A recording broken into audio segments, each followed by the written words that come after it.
voulais apporter mon témoignage en fait, concernant ce qui s'est passé à la manifestation du 13 juillet. Une manifestation qui a commencé à Barbès et qui s'est terminée à la Bastille. J'apporte mon témoignage parce que je vis en fait le traitement médiatique comme une véritable injustice. On essaye de faire passer les manifestants pour des gens violents qui ont attaqué des synagogues, qui ont attaqué des juifs. Donc on essaie clairement de nous faire passer ou de faire passer les gens qui sont venus à la manifestation comme étant des gens antisémites. Sauf que la vérité est tout autre. La vérité a commencé, je vais relater les faits, ça a commencé mercredi dernier lors d'un premier rassemblement à Saint-Michel. On a été surpris en fait par un rassemblement de groupements de jeunes.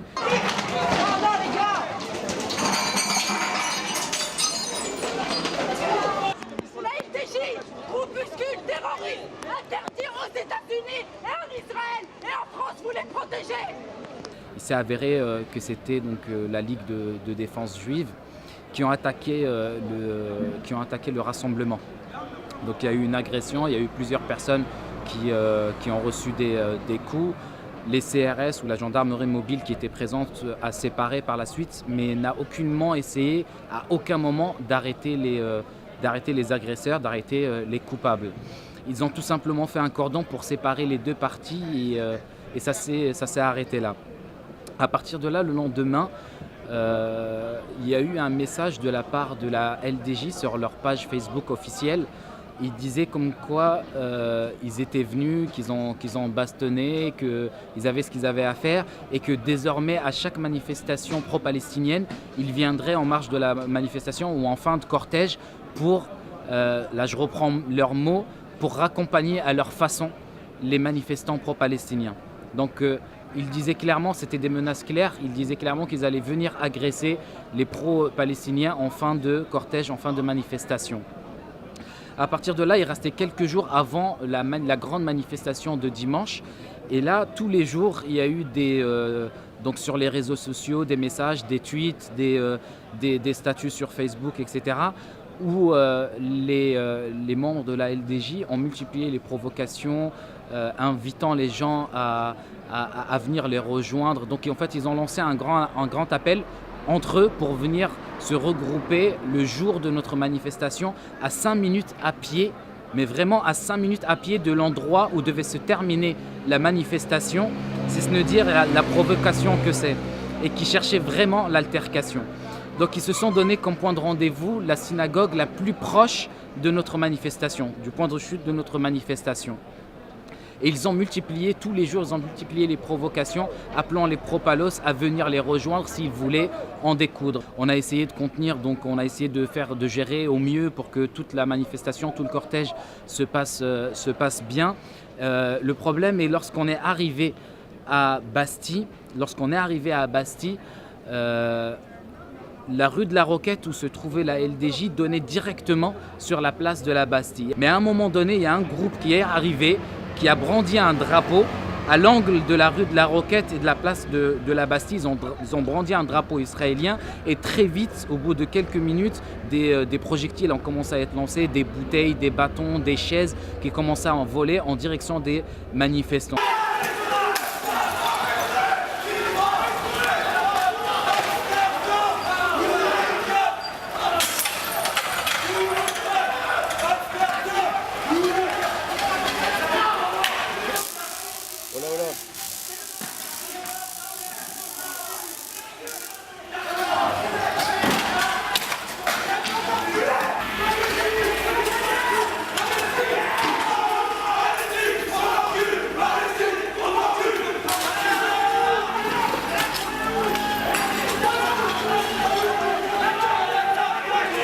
Ça va être marrant.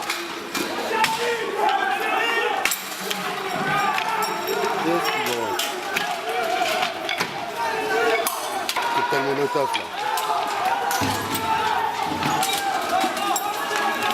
À partir de là, tous les jeunes qui étaient présents, déjà surexcités, ont commencé à vouloir en découdre avec eux, donc ont commencé à attaquer.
Et à ce moment-là, moi je faisais partie du service d'ordre.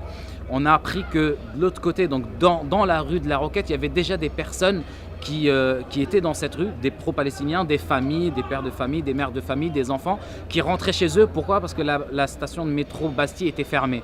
Donc on a voulu aller les aider ou aller les récupérer pour leur faire prendre une autre station de métro. À ce moment-là, on a trouvé des personnes qui s'étaient fait agresser. 3 personnes étaient ensanglantées, s'étaient déjà fait agresser par la LDJ qui était venue provoquer. Donc on les a évacués, on a invité tout le monde à quitter la rue de la Roquette. Après, je ne sais pas je ne suis pas arrivé jusqu'à l'endroit de la synagogue, donc je ne sais pas ce qui s'est passé exactement là-bas, mais en tout cas tout ce qui s'est passé, toute altercation qu'il y a eu ce jour-là était due aux provocations de la LDJ qui, je le rappelle, a agressé des gens mercredi et a agressé des gens en marge de la manifestation dimanche en fin de manifestation aux abords de la place de la Bastille. Donc pour faire simple, en fait, cette manifestation, on l'a prévue en urgence, avec l'urgence de la situation en Palestine actuellement et du massacre qui se fait à Gaza. Mais, mashallah, subhanallah, franchement, alhamdoulilah, on a réussi à rassembler énormément de monde, beaucoup plus que ce qu'on aurait espéré. On s'attendait vraiment 3, 4, voire 5 000 personnes. On parle maintenant de 20 à 30 000 personnes qui sont venues à la manifestation. Donc alhamdoulilah, ça s'est plutôt bien passé. Les gros cortèges, il y avait beaucoup de gens, les gens étaient vraiment remontés contre ce qui se passe. Et nous, notre message, on a pu plus ou moins le faire passer à travers nos slogans. Le message, il était simple pour la manif. C'était déjà dénoncer la situation actuelle, qui est une situation d'urgence. Mais également rappeler qu'en Palestine, ce n'est pas juste aujourd'hui qu'il se passe quelque chose, mais c'était toute cette période-là, il y a eu beaucoup d'événements, beaucoup de problèmes, et que c'est juste un nouveau cap de la violence qui a été franchi. Dénoncer le silence de la communauté internationale et la complicité de la France avec ce qui se passe notamment et de certains pays, parce qu'il y a une réelle collaboration qui se met en place. Mais aussi, dans le discours, on ne voulait pas juste donner un discours d'apitoiement sur le sort du peuple palestinien. On était là aussi pour rappeler qu'il y a la résistance palestinienne et qu'il faut la soutenir, au moins dans le discours, qu'il faut la soutenir et faire des actions concrètes sur le terrain comme manifester et boycotter. Donc on était là aussi pour apporter, en tout cas, montrer notre soutien total et inconditionnel à la résistance palestinienne sous toutes ses formes, quelles qu'elles soient. Si vous voulez, la LDJ avait dit qu'il viendrait à chaque manifestation pro-palestinienne pour raccompagner, entre guillemets, les pro-palestiniens chez eux et disperser les manifestations, c'est-à-dire en gros frapper des gens, principalement des femmes isolées, des gens isolés, souvent à plusieurs, et armés, c'est-à-dire que on sait de notre service d'ordre et on a des vidéos comme quoi les gens de la LDJ sont venus armés. Personne chez nous n'est venu armé. Notre service d'ordre n'était pas armé, il a dû gérer une situation très compliquée où il avait face à lui des gens qui étaient là vraiment pour faire du mal. Et il faut se rappeler aussi, on parle de cet incident aujourd'hui parce qu'il y a une synagogue qui est en jeu. Il faut savoir une chose, de un, la synagogue à aucun moment n'a été visée dans les incidents qu'il y a pu y avoir. Les manifestants qui étaient un peu remontés ne faisaient que répondre aux agressions de la LDJ parce que la LDJ a agressé des gens à cette manifestation-là, notamment des familles isolées qui quittaient la manifestation parce que la station Bastille avait été fermée. Ils avaient des drapeaux d'Israël, ils criaient LDJ, Palestine, bon bref, voilà, ils insultaient, Personnellement, je suis français, j'ai rien à voir dans ce conflit-là, mais je suis humain. Donc j'étais là vraiment pour montrer mon soutien envers la Palestine et envers les peuples opprimés. Maintenant, de voir que ça s'est passé comme ça, de voir surtout qu'ils étaient soutenus par la police, tout ça, et que derrière, ils avaient prévenu qu'ils allaient faire des choses comme ça, je comprends pas, c'est pas normal. De toute façon, ils s'attaquent qu'à des gens comme ça, hein, des femmes isolées, des pères de famille avec leurs enfants dans les bras. Et, voilà.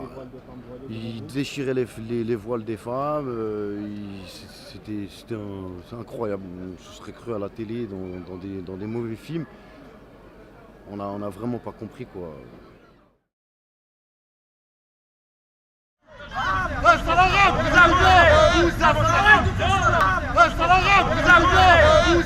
Vous